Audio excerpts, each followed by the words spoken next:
이번에는 다양한 군사무기의 세계를 살펴보는 사이언스 밀리터리 시간입니다.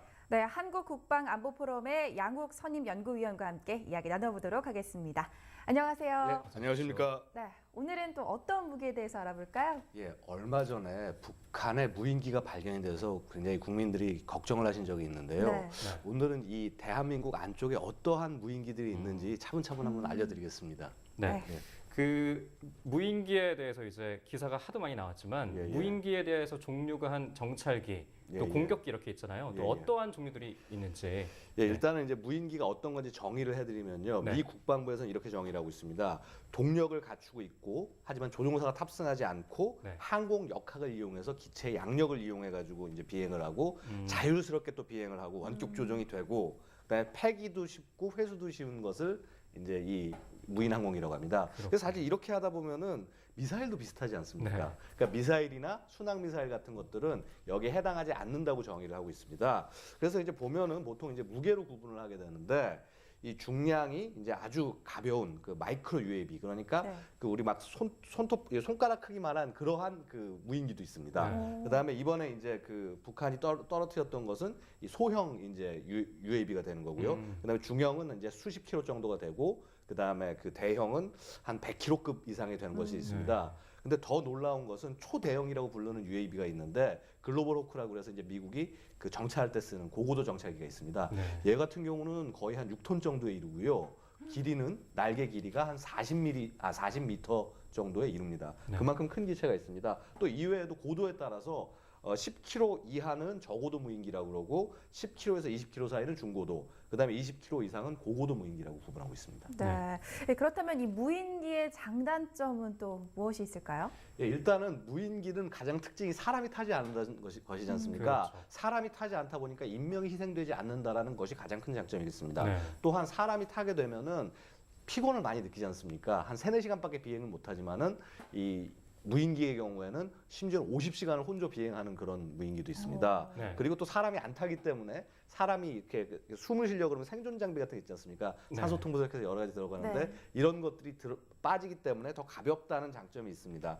하지만은 사람이 또 타지 않기 때문에 섬세한 조작이 안 돼서 혹 이렇게 양력을 잃거나 할 때는 곧바로 추락하게 되는 위험성이 있고요. 네. 또한 이 또 무선으로 조종을 하다 보니까 누군가 이것을 인터셉트 해가지고 해서 이 조종을 할 수 있는 그런 일도 있습니다. 네. 그래서 얼마 전에도 실제 미군의 그 무인 정찰기가 이란에서 인터셉트를 당해서 그 착륙을 한 그런 사건도 있었습니다. 네. 그 이야기를 해주신 거 보니까 최첨단 얘기가 많은데 사실 얼마 전에 연평도에서 떨어졌던 무인기는 예. 미국 언론이 얘기한 것처럼 좀 조잡한 수준이다라고 맞습니다. 얘기를 들었잖아요. 예. 그럼 최근에 이렇게 무인기는 어느 수준까지 발전하고 있는 건가요? 요즘 무인기는 사실은 뭐 이루 말을 할 수 없습니다. 특히 이제 MQ-1 프레데터라는 모델이 있는데 이것은 단순히 정찰만 하는 것이 아니라 옆에 그 헬파이어 미사일은 대전차 미사일까지 장착을 해서 네. 정확하게 테러범을 인식을 하고 그다음에 암살까지도 하고 있습니다. 네. 그래서 미국 CIA나 혹은 미군들이 이제 그 이 알카에다 등을 이제 그 제거할 때 많이 사용을 하고 있고요.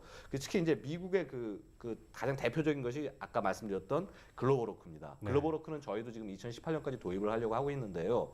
그 엄청나게 정밀한 광전자 센서가 잘 달려 있어서 20km 고도에서도 이 30cm 이내의 물건이 뭐가 있는지를 그 파악할 수 있는 그 정도의 능력을 갖추고 있습니다. 네. 그래서 현재 이제 미 공군기의 현황을 보면은 UAV가 차지하는 비율은 1%밖에 안 돼 보입니다. 이게 얼마 안 돼, 한 160여 대 정도 돼서 얼마 안 돼 보이지만 네. 정찰기로 놓고 봤을 때는 25%, 4분의 1이 UAV가 차지하고 있습니다. 네. 그렇군요. 그 앞서 언급했었지만 얼마 전 북한의 무인기가 발견이 돼서 논란이 됐었잖아요. 네. 그런데 현재 이 북한의 이 무기 어떤 무인기를 보유하고 있나요? 예, 북한이 이제 제일 알려진 무인기는 북한이 제일 처음에 도입했던 것은 이제 Tu-143 레이라는 러시아제 기종입니다. 이게 소련에서 직접 사온 것이 아니라 네. 중동 국가를 통해서 이제 도입을 해왔고요. 이 레이라고 하는 것은 한 15분 정도밖에 비행을 못하는 굉장히 좀 한계가 있는 기종입니다. 네. 그래서 이제 그것 말고 그 새롭게 도입을 한 것이 푸첼라 1T라는 기종인데 이게 작전 반경이 60km에 달합니다. 이게 한 2,500m까지 상승할 수 있는데 사실 이 푸첼라라는 것이 아마 연평도 포격 때 북한군이 우리를 관측하기 위해서 사용한 것이 이 푸첼라가 아닌가 이렇게 추정을 하고 있습니다. 네. 이외에도 북한은 중국에서 D4라는 무인기를 도입을 해서 그 자체 생산을 해가지고 방현 1과 방현 2라는 그 다양한 무인기들을 보유하고 있습니다. 네. 게다가 특히 이번에 발견된 것을 봤을 때는 북한은 굉장히 다양한 무인기들을 시험하고 있는 것이 아닌가 이런 추정이 가능합니다. 네, 그렇군요. 아까 말씀해 주셨듯이 미국에서부터 글로벌 호크를 도입 예정이라고 하셨고 예. 이제 현대전에서는 이 무인 항공기가 상당히 중요하다고 각광을 받고 있잖아요. 예, 그럼 그렇습니다. 우리나라의 어떤 무인 항공기의 지금 실정은 어떤 실정인지. 예. 네. 사실 이제 우리나라는 무인기를 1970년대부터 갖고 싶어가지고 준비를 했었지만은 실제 개발이 이루어진 것은 90년대에 들어서 개발이 됐습니다. 네. 그래서 이제 90년대 한참 개발을 시작을 해서 2000년에 개발이 완료가 되고 2002년에 최초로 배치가 된 것이 지금 화면에 보시는 송골매라는 무인기입니다. 네. RQ-101이라는 이름으로 돼 있고요. 이게 이제 한 15km 정도 거리를 탐지를 할 수 있어서 우리 군단급에서 운용하는 이제 무기체계가 되겠습니다. 한 6시간 정도를 채공하면서 이제 적진을 살필 수가 있는 게 있습니다. 그 이외에 서처2라고 그래서 이스라엘에서 도입을 한 무인기가 있는데요. 이 무인기의 경우에는 채공 시간이 한 18시간에 이르러서 좀 더 넓은 범위를 그 수색을 할 수가 있습니다. 또 이외에도 우리는 자살 공격기, 그러니까 그 북한이 무인 타격기라고 그래서 폭탄을 싣고 공격하는 것이 있지 않습니까? 네. 우리도 이제 그것에 해당하는 하피라는 무인 타격기가 있어서 이것을 이제 운용을 하고 있고요. 또 데빌 킬러라는 새로운 무인 타격기를 연평도나 이제 이런 쪽 지역의 해안포 공격을 위해서 도입을 하고 있습니다.